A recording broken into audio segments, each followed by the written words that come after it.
Amém. Timóteo, capítulo 3, versículo 1 ao 5. Segunda carta de Paulo a Timóteo, capítulo 3, do 1 ao 5.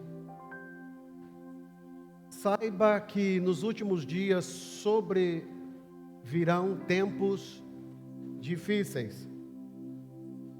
Isso porque os homens serão amantes de si mesmos, apegados ao dinheiro, arrogantes, orgulhosos, blasfemos, desobedientes aos pais, ingratos, ímpios, insensíveis, irreconciliáveis, caluniadores, sem domínio próprio, cruéis, inimigos do bem, traidores, impetuosos, soberbos, mais amantes dos prazeres do que amantes de Deus. Embora tenham aparência de piedade, negam o seu poder. Afaste-se desses também. Amém? Apenas para conectar, se você estiver marcando, essa carta de Paulo, ele escreveu a Timóteo, na qual em muitos textos ele chama de filho amado. Paulo, quando escreve essa carta, Paulo estava preso, estava numa prisão, uma prisão fria. Ele estava já imaginando que seriam os seus últimos dias, como no capítulo 4 ele vai dizendo. E ele escreve essa carta a Timóteo, isso mais ou menos em 66, 67 depois de Cristo. O contexto de quando Paulo escreve essa carta estava dentro de um contexto na qual quem dominava Roma naquela época era o imperador Nero.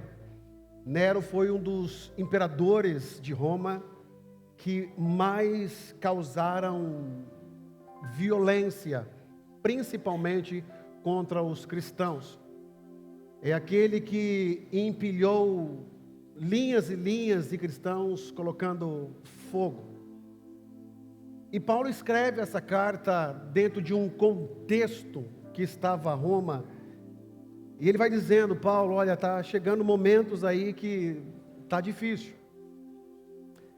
E rapidamente, você que está com a Bíblia aberta, eu quero aqui citar alguns versículos para você anotar. Eu não sei se você tem percebido, e hoje eu não quero ser apenas um mensageiro, mas um profeta. O mensageiro é aquele que entrega uma mensagem, e o profeta é aquele que entrega uma profecia. Essa palavra que eu quero vos trazer hoje, é uma palavra que ela tem me preocupado como pastor, de trazer um alerta para os irmãos.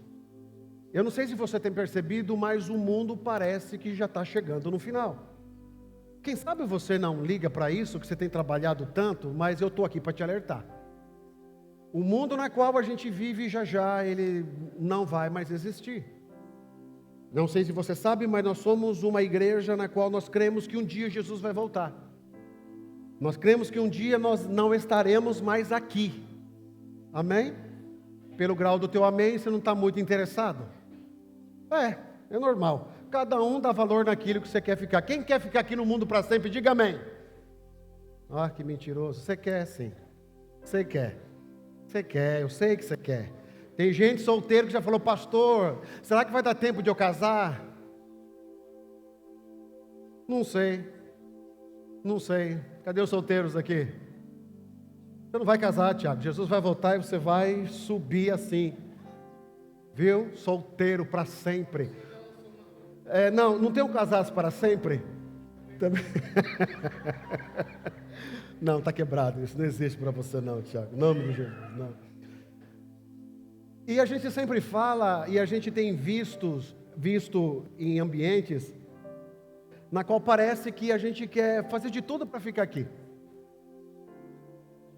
Mas Jesus, ele nos alertou, e rapidamente não é sobre esses alertas de Jesus aqui, que eu vou ficar num texto, na qual nós lemos, mas João capítulo 14, versículo 1 ao 3, rapidinho aí.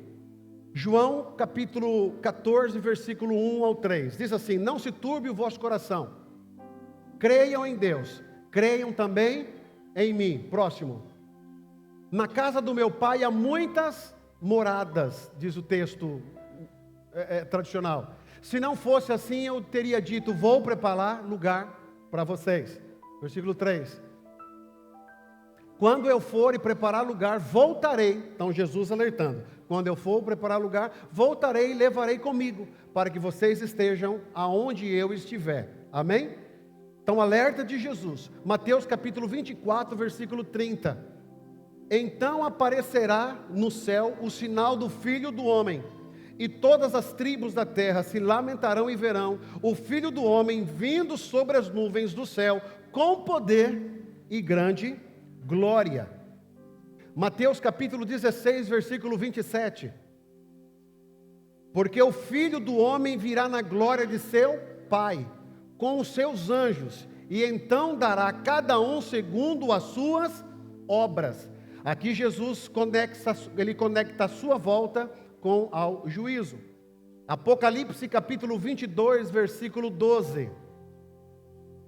Eis que cedo venho, e o meu galardão está comigo, para dar a cada um segundo a sua obra.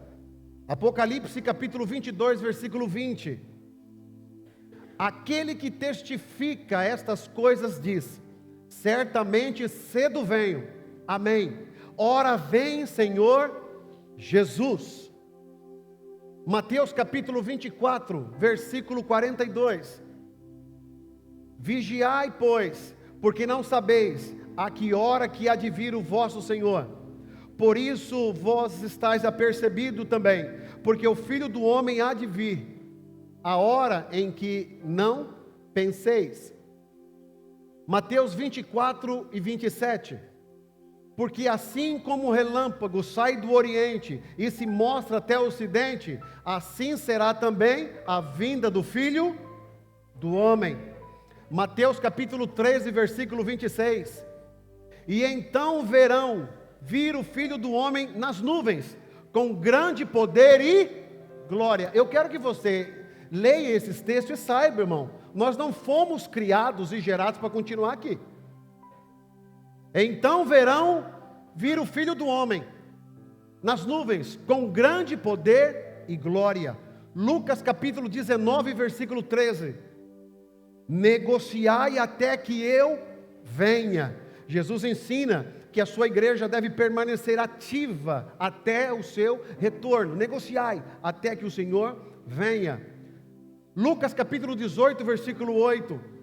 Quando, porém, vier o Filho do Homem, porventura achará fé na terra?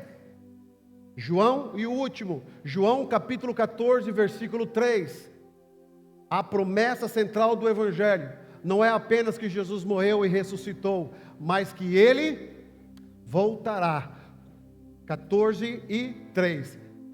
Quando eu for preparar-vos lugar, voltarei e os levarei comigo, para que vocês estejam onde eu estiver.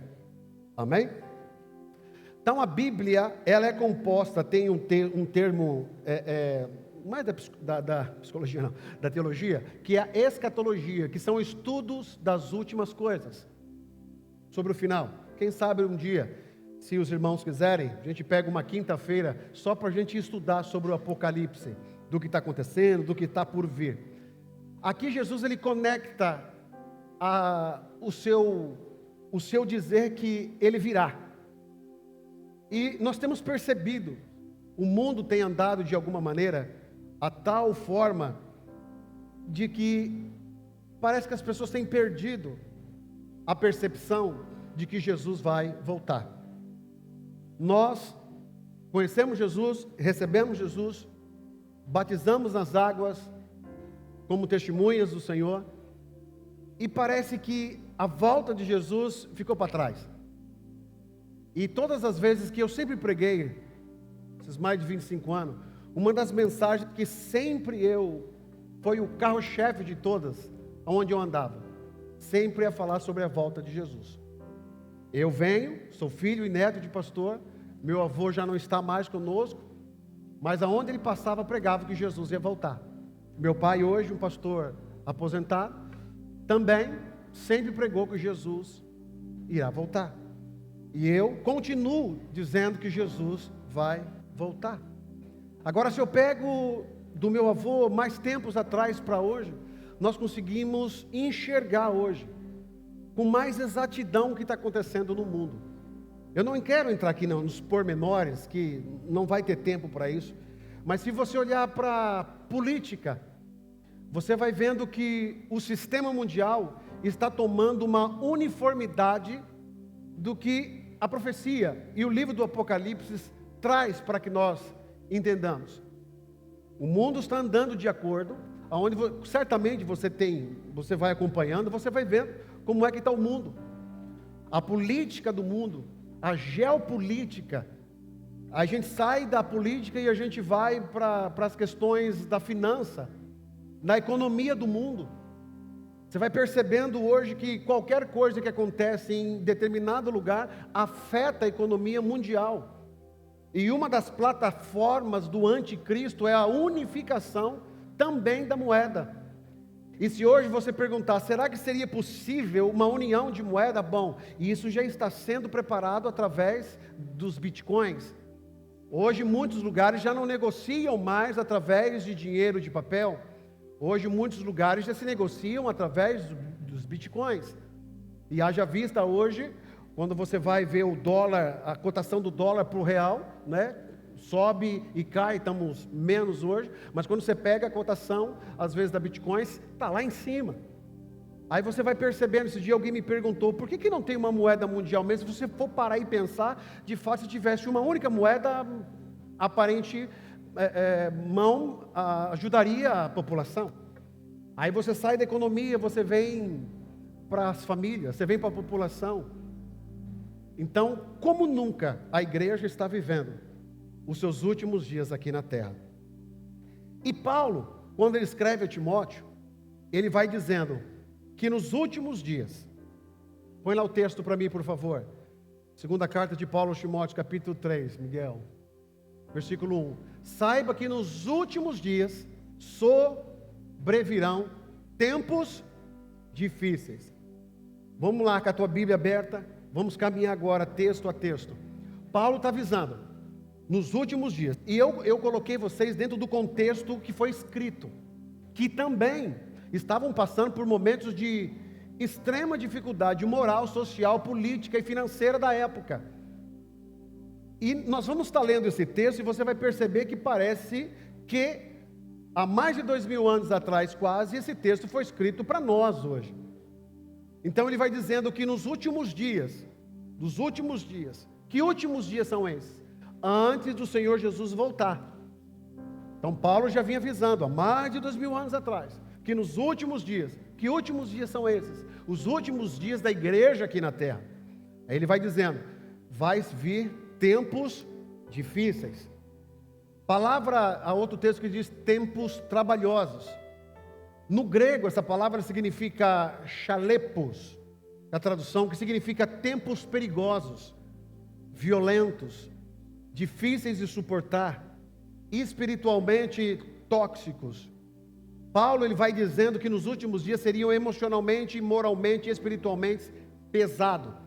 Tem alguma coisa a ver com o que nós estamos passando hoje? Tempos perigosos, tempos trabalhosos que Paulo quis dizer, tempos violentos. Você tem visto a dinâmica da escala da violência? Antigamente talvez uma violência que a gente soubesse era uma coisa pouca, mas você tem acompanhado as notícias? Tempos difíceis de suportar. Eu não sei você, mas há um tempo que parece que a igreja já não cabe mais aqui na terra.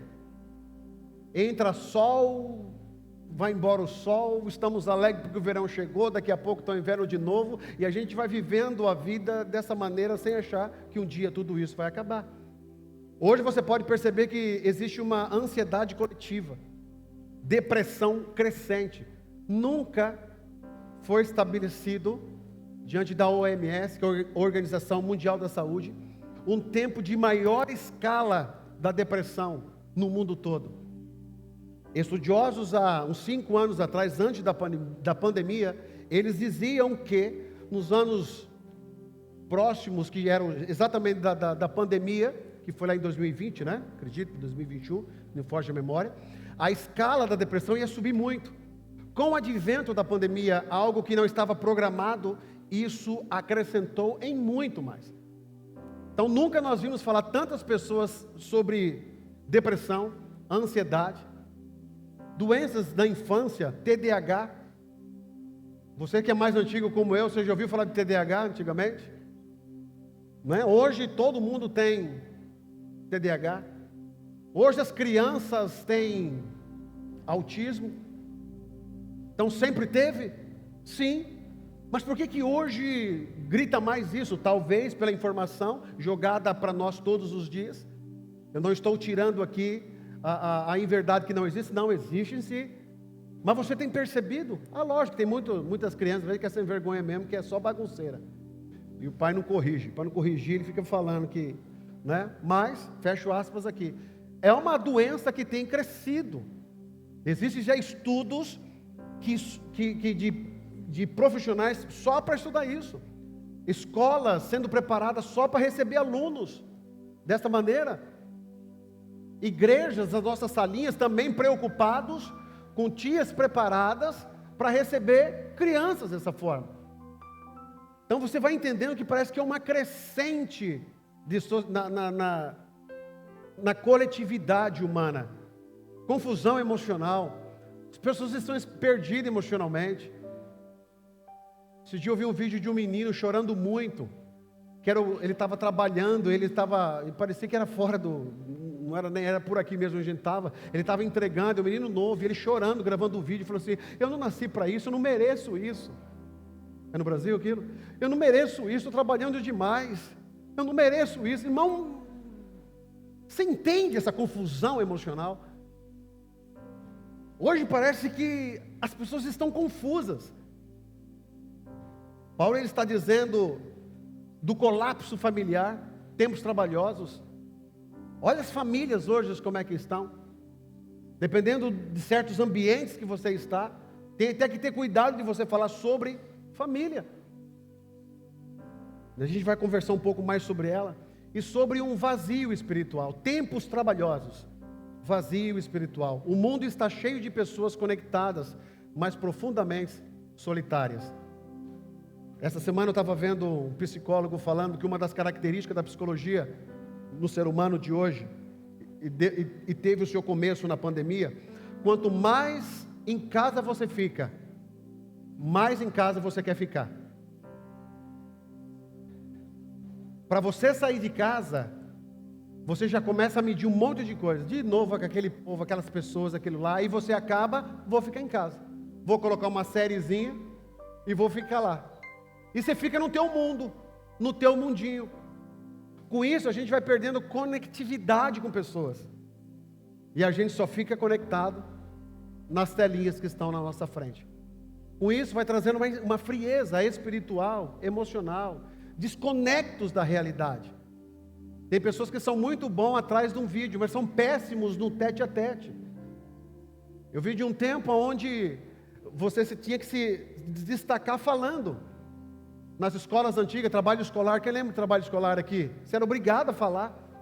Você tinha que ir para frente e desenhar um negócio e ir lá falar. Hoje não mais, as pessoas são muito boas para falar atrás da tela.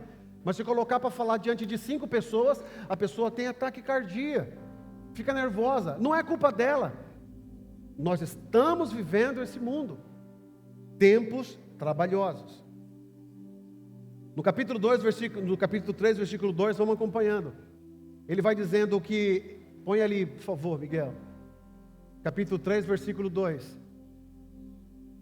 Isso porque os homens serão amantes de si mesmo. Essa palavra amantes de si mesmo, ela tem uma pilautos, que é do grego, para nós entendermos. O que é amante de si mesmo? Nos últimos dias, haveriam homens amantes de si mesmo. Amor exagerado por si mesmo. É um ego colocado no trono. Hoje vivemos uma cultura do eu mereço, minha verdade, me faz feliz, e o importante sou eu. O homem amante de si mesmo, que nós estamos vivendo hoje, você pode analisar, e conforme eu estou falando aqui para você, foi escrito há mais de 2000 anos atrás. Estamos ou não estamos vivendo tempos trabalhosos? Homens amantes de si mesmo, homem que só enxerga ele, egoísta, egocêntrico, é só eu mereço. Hoje, muitos colocam o homem como um centro. Você merece, você não merece isso, faça isso mesmo, você é o centro de tudo, você é o centro de toda a existência, e com isso vamos gerando uma geração extremamente egoísta, onde o ego está lá em cima, uma das grandes dificuldades de se lidar hoje, e uma crescente que talvez seja a grande culpada disso, se posso assim dizer, são as redes sociais, que amplificaram tudo isso. É ali onde a gente vê um culto à imagem, é ali onde você está vendo que as pessoas querem ser melhores do que as outras. Notícia de ontem, não sei se é verdade, então guardo aqui a opção de pode ser não ser verdade, mas segundo o que eu estava lendo, o governo chinês, ele proibiu todos os influencers que falam de dinheiro, de moda, todas essas coisas que trazem o exterior, derrubaram todas as contas deles. Depois você dá uma olhada, lá em casa você vê isso aí, tá? Aqui não, proibiram. E proibiram também todos os que forem falar de alguma coisa sem ser profissional na área. Tipo, vai ser direito, tem que ter diploma. Vai falar de medicina, vai ter que ser médico. E aí há discussão. Será que é certo fazer isso? É claro, dentro de um país comunista, nós vamos entender que tirou a liberdade das pessoas. Mas você parar e pensar com um certo carinho, olha o mundo aonde vai, a gente gerando. E por que eles estavam fazendo isso, segundo o que eu estava lendo? Porque os meninos que estavam lá já não queriam ser mais guerreiros, não queriam ser mais soldados, queriam ser popstar, queriam ser aqueles meninos lá que dançam, tem uma cera na cara, como se chama aqueles? K-pop, estou falando, K-pop, todos eles queriam ser.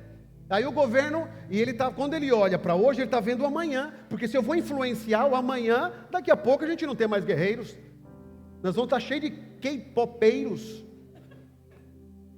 E aí, ele toma essa decisão, mas para um pouco agora, com a tua mente extremamente livre de qualquer tipo de ideologia, apenas se conecte aqui do que Paulo está querendo dizer, que haveriam esses homens amantes de si mesmo. E você percebe como que a internet, ela tem um poder de te alegrar e te entristecer ao mesmo tempo? Você está mal, você olha ali, vê alguém bombando, logo você olha ali e fala, eu não estou desse jeito. Já você começa a ficar triste. Você vê casais extremamente felizes. É mentira, irmão. Você vê pessoas lá, aquelas famílias de margarina. É mentira, irmão. Um pau quebra antes para tirar aquela foto. A internet nunca foi palco de pessoas extremamente cheias de informação, mas vazias de conhecimento. Nunca foi palco de pessoas cheias de informação, mas vazias de conhecimento. Porque hoje tudo se consegue rápido. Tudo se consegue da noite para o dia. Pessoas de extrema vaidade, eu mereço, culto à imagem, obsessão pela validação. Tem pessoas que postam uma foto, postam um vídeo, e dentro de 1 hora não tiver pelo menos algumas curtidas, você tira, a pessoa tira. Porque o pensamento é assim, ninguém gostou dessa minha foto, desse vídeo. Aí você percebe que como que as pessoas ficam dependentes disso, que conforme o número de curtidas que você vai tendo, ou views de alguma coisa, aquilo dá uma... Se você olha lá no teu vídeo, deu só 20, dá uma tristeza. Se você deixar, ninguém gosta de mim. Agora você posta alguma coisa, logo nos primeiros momentos já deu assim, 1.000, 1.200. Para e analisa, para vocês que são da modernidade, para um pouco, te dá um negócio aqui dentro, assim como uma satisfação. Algum problema com isso? Nenhum. O problema é você saber dosar e depender disso. grande problema é quando você não sabe ter a dosagem certa e ser impulsionado da alegria e da tristeza segundo o que o algoritmo vai mandando ali para você, ou vai distribuir o teu vídeo, a tua foto. Culto à imagem, obsessão por validação, narcisismo emocional. Sou eu, tudo eu. Segundo, eu estava vendo um rapaz falando, que casal que posta muita foto. Ele falou, não, ele não é estudioso nessa área, mas ele estava falando, estava ouvindo ele falar. Eu percebo assim, eu vou falando até com os meus amigos. Quando eu vejo muito casal postando, eu já pergunto para eles, vocês terminaram, né? E ele falou assim, e eu acerto todas.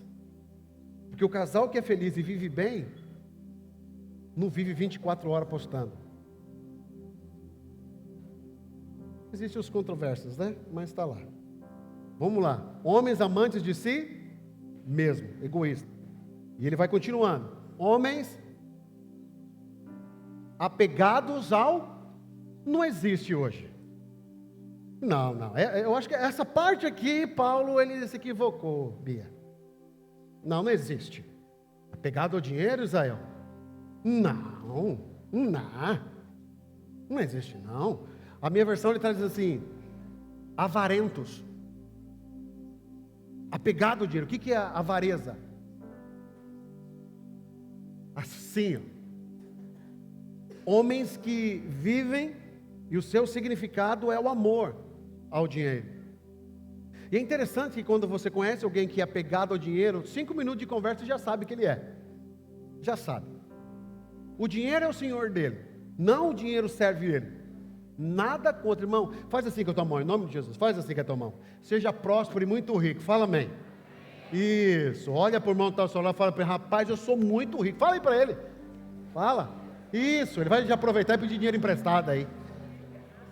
E a cultura, para a gente tirar, nem sempre é só estudar. Às vezes você pega a cultura e vai viajar. Tem condições, você pega, pessoas vão viajar, conhecer outros lugares. Isso é cultura também. Mas quem é avarento nem isso faz. Não faz. Por quê? Tem o amor ao dinheiro. E olha só, hoje muitos sacrificam famílias pelo dinheiro. Pessoas deixam a família de lado pelo dinheiro. E de novo, eu sempre tenho que ter o cuidado de falar isso aqui. Nós estamos num país, você veio para cá para trabalhar, fala amém. Isso, então você tem que cuidar da tua família. Igual pessoas que, pastor, queria muito estar no domingo. Como já veio gente falar para mim, queria muito estar no domingo, mas pastor, eu acabei de chegar e o único trabalho que eu tenho é de domingo. O que você acha que eu falo para ele? Eu falo, irmão, vai trabalhar, vai cuidar da sua família, mas que o teu coração esteja sempre gritando assim, Senhor, eu estou aqui, mas me abre outra porta, Senhor. Me abre outra porta, eu quero estar na igreja, eu quero cultuar, eu quero servir lá, eu quero ajudar. O problema não é a ação, mas é a intenção do coração. E tem gente que não está no domingo e para ele está bom demais, que tenha outros domingos. Esse é avarento. Esse ele sacrifica a família. Quantas pessoas juntam e depois não vivem. A pandemia. Eu fiquei sabendo aqui, pessoas contam para a gente, pessoas que estavam aqui há muitos anos, guardaram dinheiro e foram para o Brasil. E chegou lá, não deu uma semana, 15 dias, morreram. Então do que vale tudo isso? Trabalhe muito, seja próspero em nome de Jesus, mas não permita ser dominado pelo dinheiro, que o dinheiro sirva a propósitos mais excelentes, que o seu dinheiro sirva para propósitos mais grandiosos, entre eles a tua casa, a tua família e a expansão do reino de Deus, porque quanto mais a gente propagar o reino de Deus, mais aceleradamente Jesus vai voltar. Então que o teu dinheiro sirva. Parar de sacrificar a família. Sacrifica um Deus por status, né? Tem muitos lugares onde só vale quem tem dinheiro. Tem muitos ambientes religiosos que obreiros, pastores não são escolhidos pela sua vocação ministerial, mas são escolhidos porque é alguém que tem dinheiro. Tem muitos ambientes desse jeito. Pessoas que quem está na frente quer tratar diferente só porque tem dinheiro. E a pessoa que sabe que tendo dinheiro, ela acha que ela tem um acesso aonde ela quiser e manipula da forma que ela quiser. Então o dinheiro, o amor ao dinheiro vem trazendo isso. Será que vivemos isso hoje? Medem o valor humano por sucesso financeiro. O dinheiro deixou de ser uma ferramenta e virou um Deus.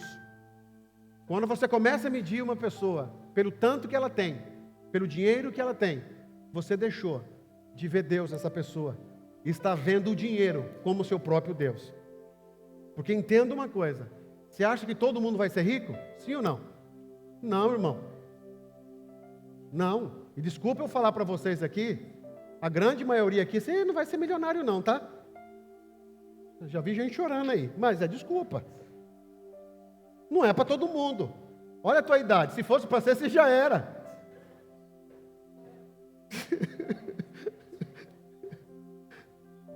Mas não fique triste por isso. Que não importa o tanto que você quer chegar lá, o mais importante é que você é próspero em Deus. Deus nunca vai te deixar faltar nada. Deus vai cuidar da tua casa, Deus vai cuidar da tua família, Deus vai suprir todas as tuas necessidades. Ó, o meu pai é um homem muito simples. Meu pai só tem a 4ª série. Meu pai foi trabalhador, igual todos. Meu pai era fotógrafo no tempo de ter... que passava na química, o laboratório. E meu pai correu, até o Senhor buscá-lo para trabalhar na obra. E eu tenho uma irmã de 36 anos. Eu tenho 2 irmãs. E eu tenho a Leia e eu tenho a Michele.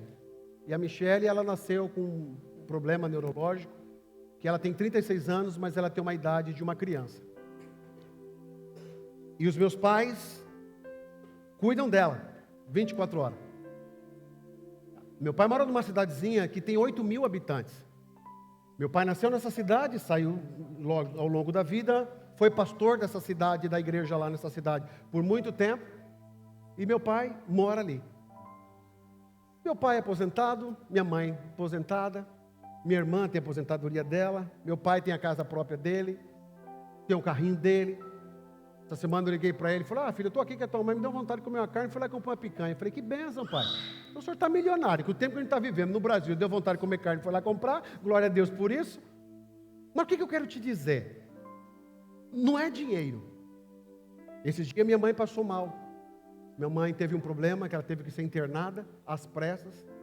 E só está ela, que eu tenho minha outra irmã, mora umas 3 horas distante da casa deles. E só fica os meus pais. Meu pai, essa semana, fez 78 anos de idade. Então, são velhos já.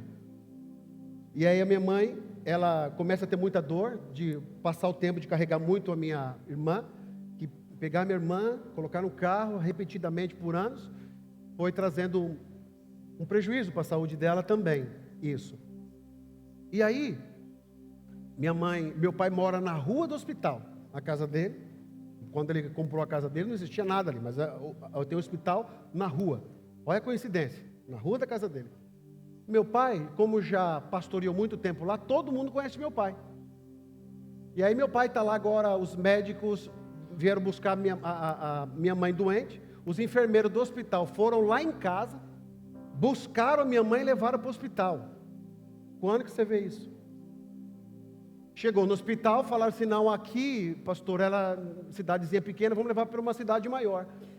Como é que nós vamos fazer? Conversar, meu pai em casa, chega em casa o secretário da saúde, que o prefeito tinha mandado. Pastor, só estou aqui que já estou mandando vir ambulância para pegar sua esposa para levar para outra cidade. Quando eu conto essa história para você, antes de falar que meu pai é um homem simples, não dá a entender que meu pai tem muito dinheiro? Que o secretário da saúde vai lá na casa para ver o doente, secretário da saúde, irmão, da cidade. E ele fala: estou mandando a ambulância vir aqui para pegar sua esposa. Sabe o que é isso? Não é dinheiro, mas é o quanto você é sincero diante de Deus. Deus, Ele prospera você. Então para de correr atrás. A palavra de Deus diz que as bênçãos do Senhor, elas te seguirão. Então não permita que o dinheiro seja o teu Deus. Eu garanto uma coisa para você: Deus vai cuidar dos mínimos detalhes da tua vida. Amém? Último testemunho aqui nesse sentido. Alguns ouviram, outros não. Eu, por mais de 20 anos, eu fui pregador itinerante. Então o que é um pregador itinerante? 10 anos que eu fui. Eu viajava o Brasil todo, eu já fui para alguns países, uns 10 países, pregando, e eu ia, convidado para aquele congresso, para aquela festa, e no decorrer de tantas viagens eu ganhei um cartão da Latam. E aí, chegou o tempo da gente vir para cá. Olha só como que Deus faz. Você não precisa ter dinheiro, irmão. Você não precisa ter. Eu sei que você pensa que eu tenho. Eu sei, eu pareço que eu tenho. É verdade, irmão. Esses dias, eu já contei isso aqui, eu estava cortando o cabelo aqui. Aí o irmão chegou, o rapaz falou assim para mim: pastor, o senhor era daquela igreja lá que tem um Cybertruck no estacionamento? Eu falei: sou eu, sou de lá. Aí ele perguntou assim baixinho: aquele carro é do senhor? Aí eu falei: não, ele é do irmão lá, pô, um abençoado, empresário dele lá. Aí ele dá esse grito aqui pro salão: eu não falei, pessoal? Então, na cidade eu já tenho um Cybertruck. Eu estou lá no fundo do Mato Grosso do Sul, alguém diz para minha irmã e diz assim: eu estou sabendo. Minha irmã falou assim: o quê? Que o teu irmão comprou uma casa lá nos Estados Unidos. Eu estava lá ainda, irmão. Então, deixa o povo pensar, né? Mas não tenho não, viu, irmão? Aliás, não tem. Aí, vim para cá. Eu desci na Flórida. Aí eu falei assim: eu quero pegar um lugar bom, quero ficar, antes de vir para Worcester, quero ficar uns dias ali em Miami Beach. Na internet, eu fui buscar um hotelzinho barato. Eu vi do mais barato, eu comecei o barato aqui, o cara aqui, então eu começo daqui para cima. E eu fui no mais barato. E aí eu pego o meu cartão, vamos voltar para o cartão, eu descobri que eu posso fazer um upgrade de passagem normal para uma primeira classe. Segundo os ricos, uma primeira classe é mais de 20 mil reais para os ricos. Aí eu falo para minha esposa, a gente chegou lá, primeiro você tem aquele lugar onde você come bastante lá, e não paga, uma benção, aquela área VIP. E aí chegou na hora, eu falei: moça, eu estou com esse cartão aqui, e eu fiquei sabendo que eu tenho direito do upgrade aqui. Aí ela pega meu cartão e olha assim: verdade, o senhor tem direito. Tem direito a uma poltrona. Minha esposa falou: vai é Deus na tua vida. Eu falei: ah, tá, só uma? Você acha que eu vou andar com os pobres, deixar eu lá no meio? Não. Ela falou: vai. Eu falei: não, se só para mim não, mano, quem tem nexo é esse? Eu no bem bom lá e minha filha e minha esposa lá, no meio do simples. Não.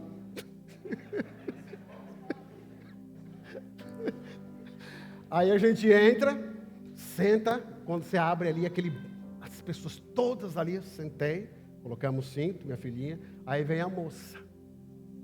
Engraçado quando você parece que até muda, né? Seu Joel, falei: pois não, acabou de vagar mais uma poltrona. O senhor tem direito a 2 poltronas agora na primeira classe. O senhor quer? Falei: agora. E ela falou: não vai você. Não, vieram as 2, esposa e filha, deitadas naqueles lugares lá. Eu sei que você já andou naquilo lá. Você pega até um cardápio separado para você escolher o que quer comer. Eu feliz lá no meio dos simples e elas lá no meio dos diferenciados. Eu falei: oh Deus. E foi um dia que ela estava com uma enxaqueca tremenda, e lá ela veio deitada, tratada a pão de ló. Aí nós chegamos em Miami. Agora vamos lá para o lugar que eu peguei na internet. Vamos ver a surpresa que vai ser agora. Primeira classe, né? Vamos ver agora. Pego lá e vamos para Miami Beach. Quando chega lá, prédio, o meu, de frente para a praia. Já gostei. Qual que é o meu andar? Quando eu falo assim, tem pessoa que não acredita. Era o melhor andar do prédio. Você saía e tinha, como chama, uma sacada na frente do mar. Eu desci, era uma praia particular, mas eu não aluguei aquilo, irmão. Eu peguei o mais barato. Mas o que eu estou dizendo para você? Que não adianta você correr para ser. Apenas aceita o que Deus tem para você. e Ele vai cuidar de você. Aplauda o Senhor, menino, pelo menos isso, glória a Deus. Aleluia. Vale a pena, eu quero ser, aí tem gente que está assim, ó, com dinheiro, com tanto dinheiro, e pelo amor de Deus, nunca andou de primeira classe. Aí eu, pobre. Também não andei, verdade. Verdade, só você. É verdade. Então não estamos iguais, Vamos lá. Amantes de si mesmo, apegados ao dinheiro e arrogantes. Pessoa arrogante é uma pessoa, na minha versão está presunçosos. O que é uma pessoa arrogante? O que é uma arrogante? Gosta de aparecer, gosta de impressionar, serem admiradas, vivem uma geração da autopromoção. Tudo que ela vai fazer, tudo vira palco. Pessoas que só querem atenção para ela, é ela. A quarta pessoa da Trindade, Pai, Filho, Espírito Santo e ela. Pessoas que tudo foca nela, tudo vira palco. A espiritualidade é o mais crente, é o mais santo. Ele não anda, ele flutua. É tão crente que, se não fosse eu, nada disso teria acontecido. Pessoas arrogantes. Generosidade não existe. Relacionamentos muitos não vivem, eles performam. Parece que a vida da pessoa é um palco. Ele vive performando em tudo que é lugar. Aonde chega, com o que fala, o jeito que faz, são pessoas arrogantes. Aonde a vida vai se definhando em busca de uma autopromoção própria dela. Ela quer se promover. Então não pode ver uma brechinha assim, que ali ela quer entrar. Normalmente aquelas pessoas que querem ganhar em tudo. Já viu? Eu viajei para 2 lugares, depois já viajei 4. Aí a pessoa fala assim, não, mas eu já fui para 10. Eu falei, eu fui para 15. É aquela pessoa que não quer perder nem na doença. Eu estou com uma dor aqui. Eu falei, eu já estou com umas 3 aqui assim, ó. Pessoa que não quer perder em nada, tudo ela quer ganhar. Aí nós temos o próximo, vamos caminhando. Homens soberbos. O que é soberba? A soberba é um orgulho interno. É um coração que não aceita a correção. É um coração que não é ensinável. O soberbo não ouve, não aprende e não se arrepende facilmente. Aí você vai analisando se a gente vive ou não esse mundo hoje. O soberbo não ouve, não aprende e não se arrepende facilmente. Hoje, muitos querem ser afirmados, mas não querem ser confrontados. Então, o soberbo é aquele que normalmente ele quer ouvir aquilo que agrada a alma dele. Ele quer ouvir aquilo que faz bem para ele. Ele quer ouvir aquilo que a alma dele se alegra. Ele tem dificuldade de ser confrontado. Então nós vivemos hoje um tempo onde parece que as pessoas não querem ser confrontadas. E ela muda fácil. Se ela está num ambiente onde é confrontado, ela já muda para o outro ambiente. E se aquele ambiente começa a confrontá-la, ela vai mudando. Então são pessoas com orgulho interno. Ela não ouve, não aceita conselho. Não aceita conselhos. Tem pessoas que são desse jeito. Tem problema com liderança. Pessoas que a psicologia pode entender que teve problema de paternidade. Mas aí não tratado isso começa a gerar um outro problema, que é não ter uma figura paterna de liderança para que ele se submeta.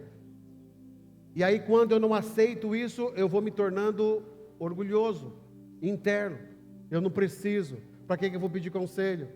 Quem que vai me ensinar? Quem é que pode fazer alguma coisa, falar para mim? Então tudo isso a gente vai vivendo. Pessoas estão vivendo dessa forma. E a gente vai chegar num ponto que hoje parece que nossas próprias crianças, se você não trabalhar isso, vão virando orgulhosos internos, que já não perdem mais conselhos, já não respeitam mais os mais velhos. Tem problemas sérios com liderança, professores, líderes de igreja, enfim, todos aqueles que exercem um tipo de liderança, eles acabam tendo problemas, porque foram gerados dentro de uma geração onde ela é o centro, você pode tudo, o que você quer? E isso vai despertando um orgulho interno.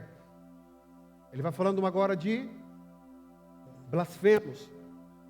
Não, o blasfemo aqui não fala apenas de alguém que xinga Deus. Aqui refere-se a pessoas irreverentes espiritualmente. Vivemos dias em que o sagrado virou entretenimento, o altar virou palco e o temor desapareceu. Blasfemos não é só aquele que, xingou Deus. Não. O blasfemo é aquele que já não leva as coisas de Deus dentro da santidade que tem que ser levada. E não sei se você está percebendo que hoje as igrejas, agora eu vou falar para você e vai analisando na tua mente. Você já percebeu que hoje as igrejas ela vai seguindo uma forma, tudo tem que ser igual?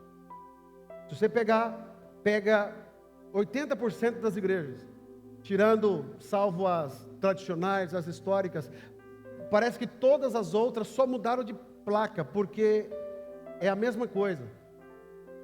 E hoje as pessoas quase já não têm reverência. Já falaram para mim que existem ambientes de igreja que a pessoa vai literalmente como se fosse para um cinema. E o que eu quero dizer com isso? Ele leva pipoca lá dentro. E aí fica comendo. Quem está comendo pipoca aí? Deixa eu ver. Graças a Deus. Aí ele leva e fica comendo pipoca. E isso a gente parece uma coisa, não, mas isso não tem nada a ver. Vamos trabalhar sobre reverência. Você sabe o que é reverência das coisas de Deus? A gente vir para a igreja, você ficar 2 horas dentro de um culto e nunca a bexiga fica tão assanhada como fica na igreja. A água da igreja é algo que é incrível, como todo mundo tem sede nessa hora. Levanta-se 2, 3 vezes. Tem gente aqui que já levantou, que todo domingo levanta. E pode ir lá fora, dar uma olhada, ver se tem alguém sentado lá. Que é incrível. Eu já marco assim, a pessoa demorou, daqui a pouco vai levantar. Daqui a pouco vai levantar. Todo domingo. E aí por quê? Você vai perdendo a reverência. Eu sou de uma época, e claro que a gente está nesse momento aqui, não sei se você lembra disso, que quando nós chegávamos na igreja era meia hora de joelho dobrado. Quem é dessa época aí? Você lembra disso? Não tinha barulho, não tinha nada. Salinha, que salinha, irmão? Salinha. Hoje os pais querem salinha para o filho. E de novo vou falar para vocês. Tudo que tem de novidade, eu aceito para que você fique mais leve para ouvir a palavra de Deus. Mas eu não sou escravo de inovação. Já falei aqui na nossa última reunião. Se precisar acabar com o estacionamento, porque quem está trabalhando não congrega, assistir. Irmão, pastor, o povo não vai vir se não tiver estacionamento. Quem que vai perder? Então ele vai para outra igreja. Então ele não está procurando igreja, está procurando um shopping, um mercado. É isso. Vai procurar um lugar onde ele se sinta melhor, Agora, reverência. Antigamente as crianças ficavam do lado, sim ou não? E as crianças não abriam a boca, irmão. Mas hoje também um monte de pai banana, desculpa a expressão. Desculpa, você deixa teus filhos fazer o que ele quiser. Deixa gritar, deixa fazer tudo. Eu lembro que eu tinha um cobertorzinho amarelinho, eu tenho uma memória afetiva que minha mãe colocava debaixo do banco, eu dormia debaixo do banco. Isso que eu vim de uma igreja barulhenta. Deus está aqui! E eu lá dormindo. Não vamos levar criança, por quê? Por quê? Falta de reverência. Deixa o filho andar na igreja, para lá e para cá, e mascando, filho jogando, sentando do teu lado, assim, para ele ficar quieto, põe um tablet do tamanho da televisão, de 29 polegadas, para ele ficar jogando ali. E você achando que você está fazendo coisa boa para ele. Você está gerando um adolescente e um adulto que vai se afastar de Deus. Porque na oportunidade que ele está tendo, ele não está cultuando, ele está vendo outra coisa. Qual que é o problema da criança sentar e ouvir a pregação? Qual que é o problema? Ele não vai entender. Como não? Não expliquei para vocês aqui domingo passado? Criancinhas aqui desenhando o que eu preguei. Então o problema somos nós, que queremos afastar, parece, as crianças de verem, saberem o que é cultuar Deus. Reverência. Vem do jeito que quer. Graças a Deus não existe aqui. A roupa do jeito que quer, né? calças a vácuo. Tantos lugares que o altar virou um palco, onde o pastor deixa de ser um pastor e vira um animador de auditório. O temor desapareceu. Desobedientes de pais e mães, a minha versão. Ali está, desobedientes de pais. Isso fala da quebra da autoridade, e aqui é muito sério. A desobediência aos pais, aqui está falando de quebra de autoridade. Nós estamos vivendo uma geração, e aqui um alerta para você pai, para você mãe. Nós estamos no mês da família, e é muito correto isso que nós vamos estar falando. A quebra de autoridade. Não aceita disciplina, rejeita princípios e confunde liberdade com rebeldia. Quebra de autoridade é muito sério. Se a gente for falar de família, você lembra no tempo na qual o filho nem passava no meio de uma conversa? Quem lembra disso? O pai está conversando aqui com alguém, o filho ia passar aqui, no jeito que passava, irmão, já ia catando. Tom!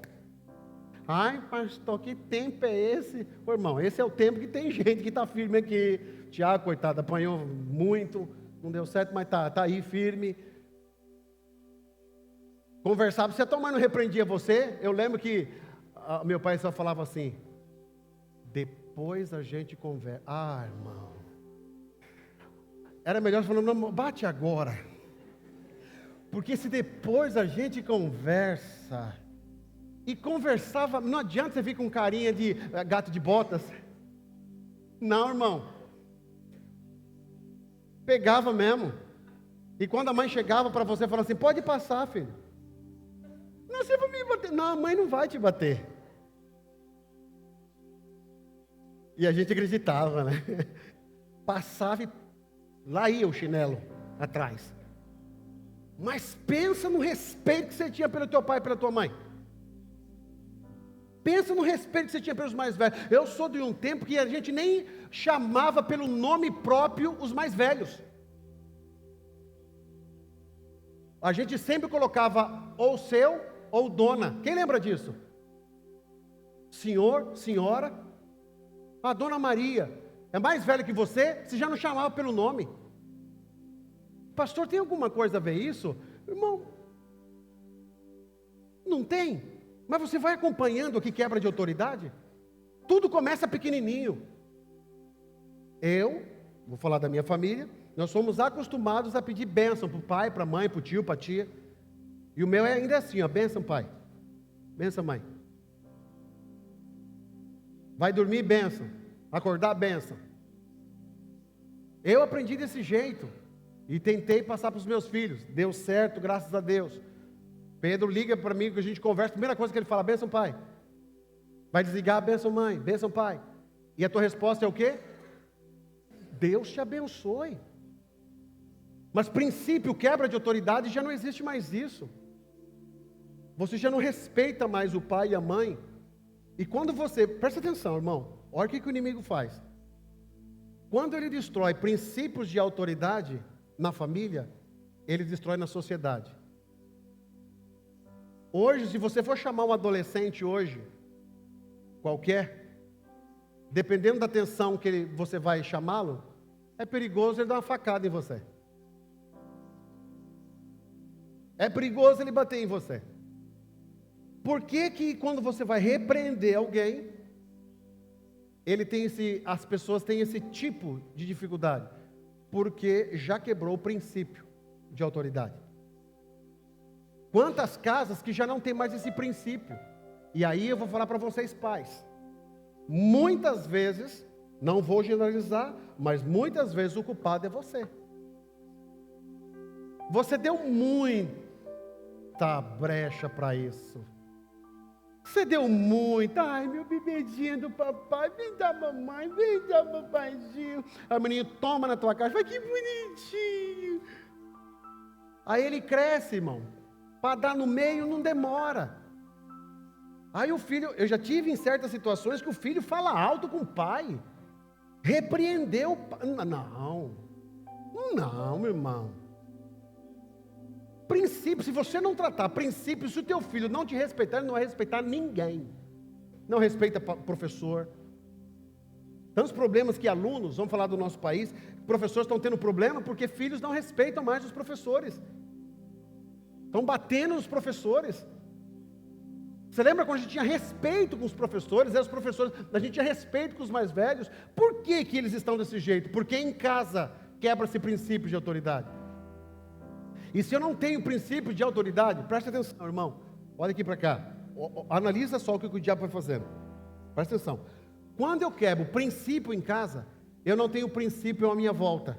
E, consequentemente, eu quebro meu princípio com Deus. Porque Deus é meu Pai, é meu Senhor. Se eu não tenho princípios aqui, como é que eu vou ter princípios diante de Deus? Então você percebe que as coisas vão começando muito devagarzinho. E você está deixando, ô pai, assuma o controle da rédea da tua casa. Outra coisa, pai, não deixa o marmanjo, tua filha, teu filho ficar brigando com a tua esposa, não, gritando com ela. Não deixa, não. Tem filho que só falta avançar na mãe e o pai fica ali sentado no sofá. Ele estava, no sofá ele ficou.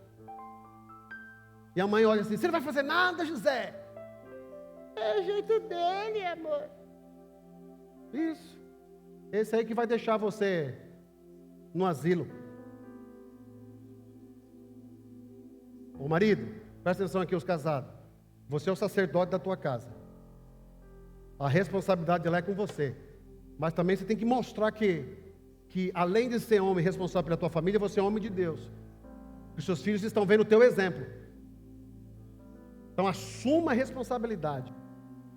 Assuma a tua responsabilidade. Volte a gerar princípios dentro da tua casa. Eu sei que vocês não têm tempo, trabalham direto, horas diferentes, mas pelo menos uma vez por semana, como estamos fazendo um desafio, esteja junto com a tua família, coma junto com a tua família, na mesa, sem celular. Desobedientes a pais e mães. Quebra de autoridade. Indo para o final. Ingratos. A ingratidão é a incapacidade de reconhecer valor. Pessoas recebem muito, reclamam de tudo. Hoje há abundância, mas pouca gratidão. A ingratidão endurece o coração. Quem não reconhece as bênçãos nunca terá contentamento. Pensa numa geraçãozinha ingrata que a gente tem hoje, é essa. Tem tudo e reclama que não tem nada. Tem tudo e reclama. Tem todo tipo de tênis. O pai vai lá e compra todo que é melhor de tênis para ele. E mesmo assim o miserável reclama. Eu sou do tempo do quichute. Quem lembra do quichute aqui? Você usava, Paulo? Não parece não, hein? Você era riquinho, Paulo. O quichute, e no meu tempo você tinha que amarrar na canela. Shortinho bem curtinho, quichute. Irmão, as travas, lembra das travas? Isso, era tênis e chuteiro do mesmo jeito. E depois tinha a conga também. Lembra da conga? Você lembra, né, Isa? Usou muita conga. Irmão, você botava uma conga, um quichute, chegava na igreja, irmão, parecia que era o rico. Hoje, você dá tudo para eles e tudo eles reclamam. Tem filhos aqui, que certamente tem uma pilha de tênis e tanta coisa ali. Aí você manda lavar uma louça. Ai, estou morrendo de cansado. Miseráveis dormem 17 horas e acorda cansado. Vai lá, ai, minhas costas. A falta de ingratidão você já faz, você já nem agradece mais. A gente precisa ser grato a Deus, grato pelos seus pais, grato pelas pessoas que estão à sua volta. Gratidão, irmão. Não perca isso. Eu sei que isso tem estragado os nossos filhos, e muitos pais falam assim: por que você dá tudo para ele? É porque eu não tive, pastor, me dá um negócio assim, eu dou tudo para eles. Eu até entendo você. Aí tem pais que são mais duros. Não, comigo, 5 anos já estou levando para trabalhar comigo. Não, tem pai que é assim, né? Também tá tudo bem, a justiça não te pegar, tá bom. Mas tenta desenvolver um método onde você gere gratidão dentro do coração dos teus filhos. Então vocês filhos, todos nós, que temos pais ainda, sejamos gratos. Não é porque Deus nos dá tudo. Tem um adolescente aqui, o Cadu. Vou falar o nome, eu gosto de indicar logo. Pastor, não fala, meus pais estão ali. Vou falar, vou repreender ele agora. O Cadu foi para o acampamento, eles vão para o acampamento. Aí todo pai compra, não compra? Para o filho, sim ou não? Sim, ué, eu comprei o meu. Não, aliás, nem paguei ainda. Filho de pastor não paga, tem que ver isso. Ô Paulo, depois você explica para ele as coisas aqui, como é que é da família pastoral, por favor. Explica para ele lá. O Cadu pagou com o dinheiro dele. Aí eu falei, mas como assim? Vendendo bolo. Eu falei assim, não, mas a Roberta deve ter feito o bolo. Ele falou, não. A Duda ajudou ele, fez o bolo e foi na escola vender. Ganhou dinheiro para pagar o acampamento dele.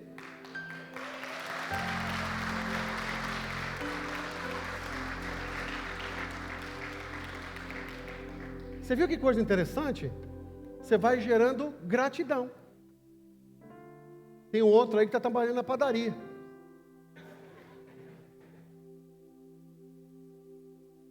É isso aí, irmão. Gerar gratidão. Deixa eles fazer. A minha já. Profanos. Outra versão diz ímpios. Sem reverência espiritual. Tudo se torna comum. Culto, oração, presença de Deus. A geração dos últimos dias perdida o senso de santo. Então tudo vira normal. O culto é mais um encontro. Oração, nada vai adiantar. Ímpios, profanos, que trocam as coisas de Deus por qualquer coisa. Não trate esse ambiente, não trate o culto como uma coisa normal que você vem de domingo. Eu sempre falo, irmãos, que eu busco diante de Deus, e eu estou falando aqui diante de Deus, não é aquilo que eu quero pregar, mas é aquilo que Deus quer falar com a igreja. Então por isso que todas as vezes que eu estou aqui falando, eu tenho a nítida certeza que é o que Deus quer falar com vocês. Não leve isso aqui, mais um louvor, mais um trabalho, como uma coisa simples. Tratamos com zelo, sem afeto natural. Afeto natural é insensível. A ausência de um amor familiar básico, o afeto natural, abandono emocional, relacionamentos descartáveis, frieza afetiva, pessoas incapazes de amar profundamente. Nunca houve tanta comunicação e tanta dificuldade de conexão real, como a gente já falou. Então aqui a ausência de amor familiar básico, as pessoas já não se conectam mais, irreconciliáveis, pessoas incapazes de perdoar. Vivemos uma geração ofendida facilmente. Hoje todo mundo se ofende facilmente. Irreconciliáveis, não perdoa, canceladora, ressentida, emocionalmente endurecido. Muitos preferem perder pessoas do que abrir mão do orgulho. Perdoa, irmão. Perdoa. Seja maleável. Seja fácil para errar, guardadas as proporções que eu estou falando aqui. Desculpa, demore a errar, mas seja rápido em perdoar. Perdoe. Tenha um coração conciliável, um coração manso, um coração humilde. Se alguém falar alguma coisa para você, não retruca. Não fica, não, mas para. Eu sei que essa geraçãozinha é uma geraçãozinha que está imbuída de tantas coisas, e está tudo bem, tem muita coisa boa que na nossa época precisaríamos ter e hoje eles têm. Mas uma coisa estão perdendo dentro de tudo isso: a leveza da vida, o respeito ao próximo, não a quebra de autoridade, e um coração amável, ensinável. Tem pessoas que, pelo amor de Deus, você falar alguma coisa, a pessoa só falta te bater. Felipe, não quero mais ser sentado aí não, quero ser sentado aqui. Aí pronto, matou eu. Não vem mais na igreja, some. Corações irreconciliáveis. Caluniadores. No grego quer dizer diabolos, acusador. Pessoas que destroem a reputação. Hoje isso acontece nas redes sociais, nos púlpitos, nos relacionamentos. Uma geração que fala sem responsabilidade. Acusador. Pessoas caluniadoras. Se você não sabe, irmão, não fala. Hoje, como eu venho de uma outra geração, hoje qualquer coisa, hoje as pessoas querem falar na internet. Querem falar. E às vezes dá vontade, irmão. Às vezes eu fico vendo algumas coisas assim, e dá uma vontade, mas passa rápido que é a minha vontade. Aí eu vejo alguém falando, pessoas assim falando, me pediram muito. Não pediu nada, irmão. Não pediu nada. Conversa. Põe as caixinhas de pergunta que ela mesma monta lá e põe lá. Numa necessidade de falar. É claro que existem momentos, situações, e glória a Deus que tem essa ferramenta aí para a gente falar, para se defender, para dar uma opinião. Mas nem tudo é para falar. Nem tudo é para emitir uma opinião. Nem tudo. Você percebe que hoje os mais velhos, você conhece pouco deles, e os mais novos, você conhece tudo deles? Já percebeu isso? Por quê? Porque falam fácil demais, irmão. Qualquer coisinha da opinião, qualquer coisinha fala, qualquer coisa. A minha opinião, quem que pediu? O que vai mudar na bolsa de valores? O que vai mudar? Não, mas a minha... Quem pediu? Ninguém pediu. Ninguém olhou para você, pelo amor de Deus, me dê essa opinião. Ninguém. Mas eu quero colocar, porque aquilo ali vai me trazer um hype, aquilo ali vai me trazer um... Sig 7, eu vou colocar. Então assim, pare de falar. Se você não sabe alguma coisa, não comenta. Se você não sabe de alguém, não passe uma informação para frente. Caluniadores. Caluniar é você falar mal de alguém, destruindo a vida das pessoas. Você vê que na internet hoje se destrói muito fácil. Vocês são novos, a maioria aqui, mas há quase 20 anos atrás aconteceu uma das maiores devastas numa família em São Paulo.